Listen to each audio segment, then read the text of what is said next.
These are the options that needs to be set for these charts.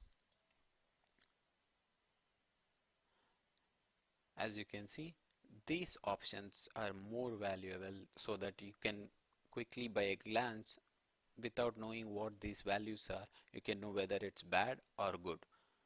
So this is something good to implement. So in this we can see we have included a custom CSS file and also custom JavaScript. You don't need to code this in order to build this. It's already available as part of this app. You can just copy paste them so that these JavaScript and CSS file will be as part of your dashboard itself.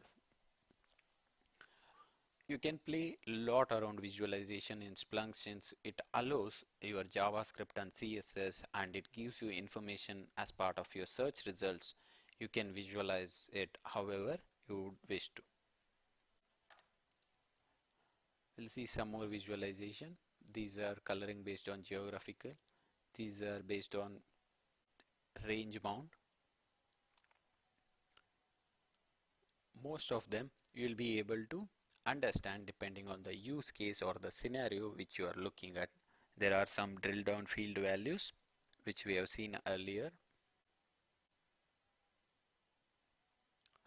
So once you have time, go through the lab where we have set up the dashboard examples and go through each and every visualization so you would have a brief idea about what can be done inside Splunk.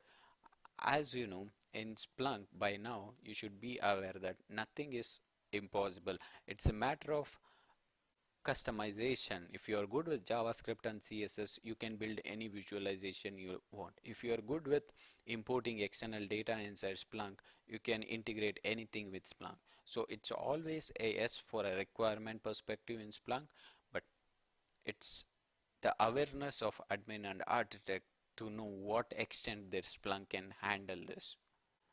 As per me, I have not even seen one scenario where Splunk fails as of now in my experience of 4 to 5 years of implementing Splunk. If you want to get scripted input, if you want to integrate third-party database, if you want to fetch a threat information from a third party, it can be done. If you want just geolocation information, which is a third party site which is holding all the information related to cars and they need to track their car, the data is not available in Splunk, but you can query their database and the vehicle ID, you will be able to display this visualization in your Splunk. So it's matter of how you do it rather than whether it's possible or not in Splunk. And this is one of the most commonly used in order to traverse a user following through your website or a site, where how the user is interacting with the site, where he started off and where he logged off, this kind of information. This can also be used for network traffic flow, saying a source IP communicated to how many different visualization. So here we need another add-on to be making it work, but as you can see, this is a initial barriers that works as part of your traffic flow. Probably this would give you a better picture where it says user landed on category screen, then he visited the product, then he added it to cart and there was a cart error. So you can see these many users faced a cart error and some of them they successfully checked out with the selected product. This can also similarly be a visitor or a malicious user visited your site, tried to manipulate or penetrate your environment. It was blocked by IPS or your IDA solution and it was terminated. If it was bypassed, it bypassed and entered your environment to reach your backend server. So this can be your network flow and also it can be represented as a traffic flow for a customer.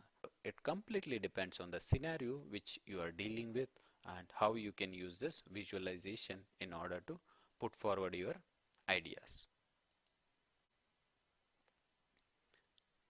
These are some of the examples as part of your dashboard, and also there are lot many dashboard that comes as part of this example app where you can see those individual dashboards are based on specific JavaScript, CSS, or any XML configuration that has been edited. You should be able to view the source based on the available dashboard.